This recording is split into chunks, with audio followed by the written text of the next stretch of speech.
yang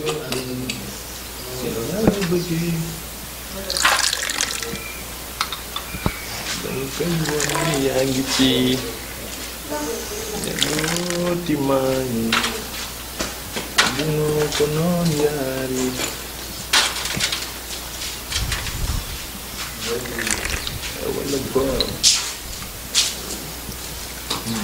Assalamualaikum. Waalaikumsalam. Mohamed. Ah, ça va, Fanta, pada asili. Pada tambah. Wondi mambel. Mashallah. Wana asili. Wondi ma. Sawalam. No yuma wadi. Wana asili. Madame Jang. Muni madame asili juanda. Après comme ça. Jor, bismil. Jor. Wana asili kam. Yuma wadi. Sawalam dillah. Pada wayret. No jang ni de. Wana sa marche. Naga Mawne wonam seligam mashallah sawa alhamdulillah bargal bismillah bani ko kaydama mi ngay adduno kam do ko nyande ne kalon man galle ho woni jangne okay yumda mdo ko exercice wala devoir non exercice exercice pourtant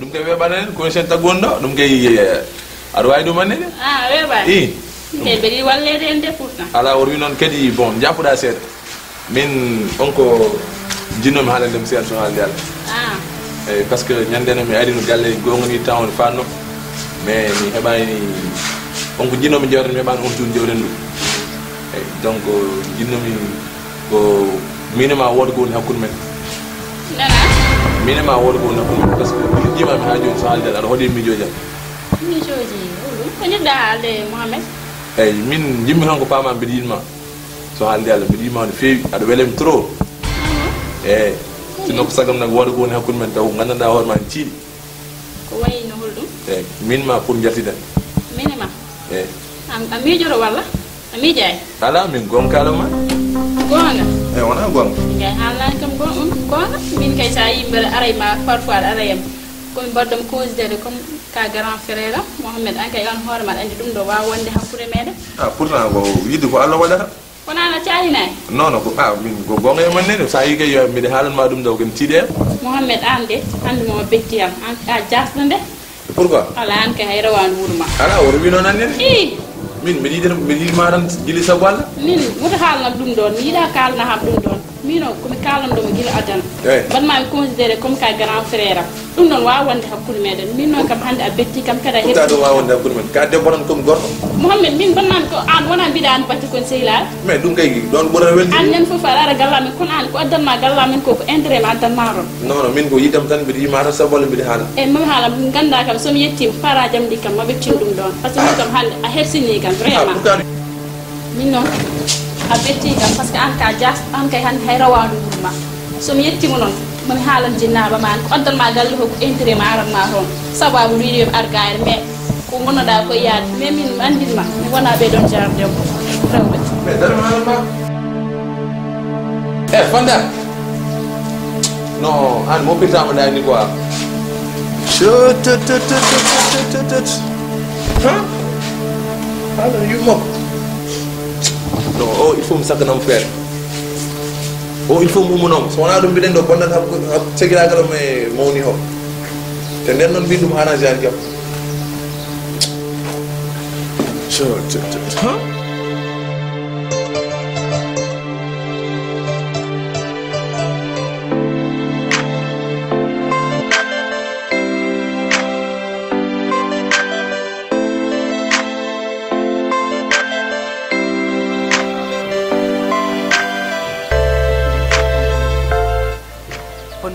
sehingga mau wairu mun feyo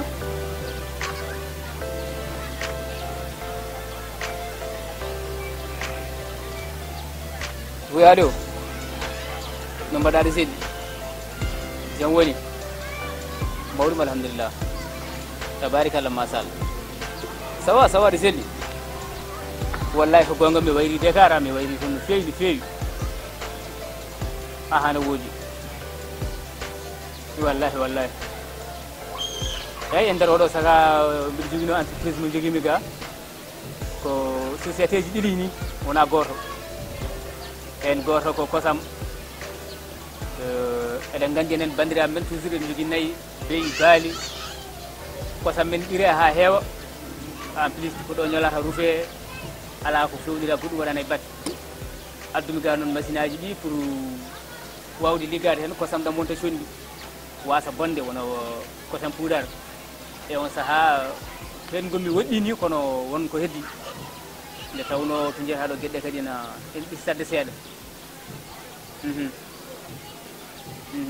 ala affaire piyoji en ɗin afruji kam mi nani ene ga mi nani nene hunare Oumar Diagana omo jogui foof jamɗe yen ko yaadata hen kala ko miijiɗa ene yaada e huɓere mo jogui inchallah mami yaa toon mi ƴetta ɗum inchallah yante mi tawi ga yimɓe hewɓe koye semence ɓe goni ɓe ngala liggeyaji ene tampiti trop donc so tawi isino darima maɓe goni hen wallahi maɓe goni hen no fewi ko noon yimɓe so ndendi min hooram ko naforam woni hen saabu so liggue mo gartam kadi aradem gartam ara mabɓe ɓeyni woodi e en plus miijo rakal o ɗum tawno jawdi ndi kadi so seeɗu ari ene woɗɗi rakal ma jahaɗo ha dañcaɗi ko toon isini woni walla ube loi auroje foof somi addi ɗum ɗo kadi ma won ballal no fewi sac ko jaranno ujunere temedde joyyi min woɗɗum so ujunere temedde ɗiɗi daña kadi liggi ɗon banggue jawdi ndi kadi hisa en plus yimɓe kadi hisa neɗɗam ko noon ko hen tan wona amin e inchallah Dakar momi gayno hajuji ɗen maɗa par ce que Fouta so fewani Dakar jottaki quoi merci hane woodi no woodi ala probléme hami ara solde mi d' accord merci a jarama no fewi merci ko ni a projet ji ɗi kadi ko hen ɗi goni no muusi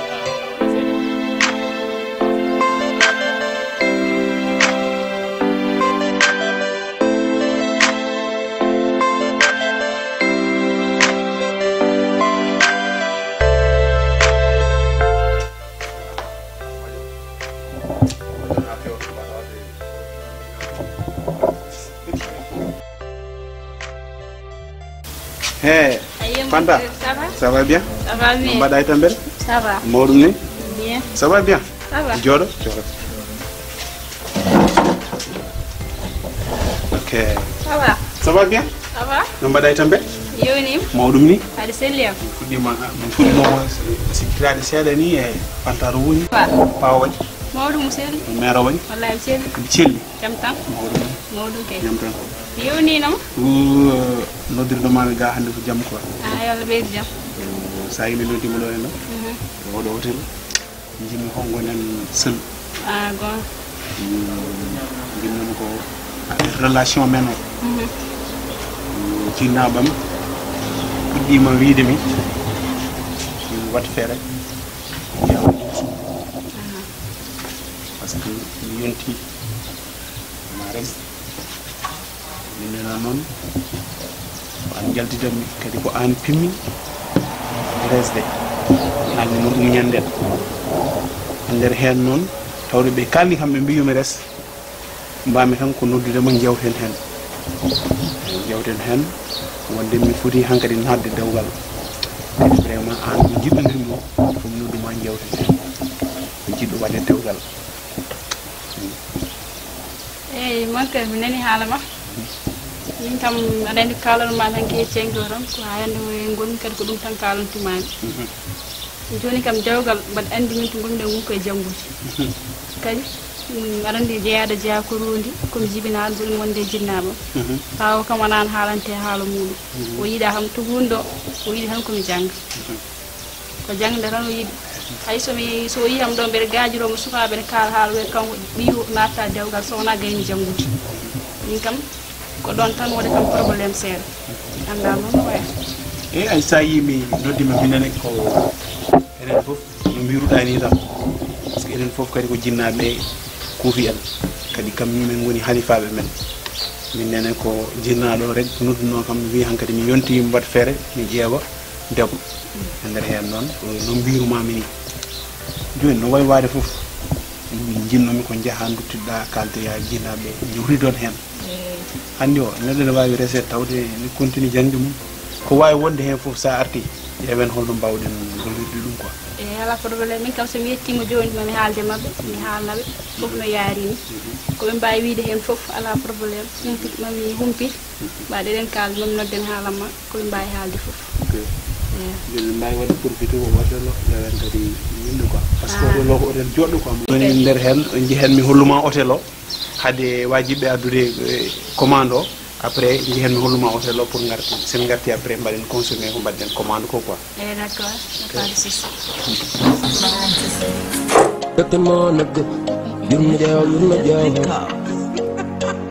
I have dream me my me jamen kawri gil jibinden kuruku jamen pindi dawt tay sam yima bernde buubereyum pour mi konto wondo lasta debbo dermani bubene wele de metti ego war timmi katta wono sedo bernde wona koyde nekene tongo yidde weyi werlo ko ngudi tambo bernde jonnode fadi ndedani ko an mo fijirta hoore mun mo jawdi wawa sod keso dabbo koyngal taw wona beejo dogo yidde hakke tupto taw wona ngok bimi woppitami yita e o mo alla waddi kam manang man forever my day tom serna to me I see bidi wat membo so tangu gidene askade ko jodo ton kam kam akede ko yuri ande ko no ma sabe ya kam bidani ko mankani mo mi wala abeta yittude ko mi wawi waade dimanda mon kato ko wonna ko joobe alnyame ka dangi kalto wawi yande kay banana tam ko di ekkata nene yam majjata billi foli kam min sabal mi mojjata mi janto fini galaw ko ton dawat ni mano kay bernda man dawat be wana tak mi halde ma hawrude donken ko ale sago yidde dari woni do king mi hali cagal ma yeso mama mi nanti katinani yam fo ni mami tenti wonen ko so mi tam wonan mi hollatam adilin tam mi kal nyen mbir jogi tama di jamma mi joji lomto nyalawma oh my god okay kamola bab I see bidi wat membo so tangu gidene ando so mi chima no jimi ko heddere o minangi bi worbe kambe fo I see bidi wat membo so tangu gidene ando so mi chima no jimi ko heddere o minangi bi worbe kambe fo ko rendi gillitiidi kono ni weebi hakkul men jimami wona seede kecce ngala hakkul men ko takke yam fo an jeeyiɗo Allah yoni seede mo sali darde yaaduma e haa e kontuma ñalawma gardo fo bis mo mbeeɗo yidde ma mo kiima hooram ma rewrutinde ma ko gille laabi moftude gonga taggi ndewme ma ko takke yam fo an jeeyi ko Allah newnan ma jimi ko nande yo male taw ko minimo nande yidde jagiro certal wodoto to darnumami to bebi kalor ma ko boni caggal ma mi gaɗo mi law kemmulo fuma digateeg yaw bernde ma jogi moftu jaɗa mami cagge altu mbawɗo wonde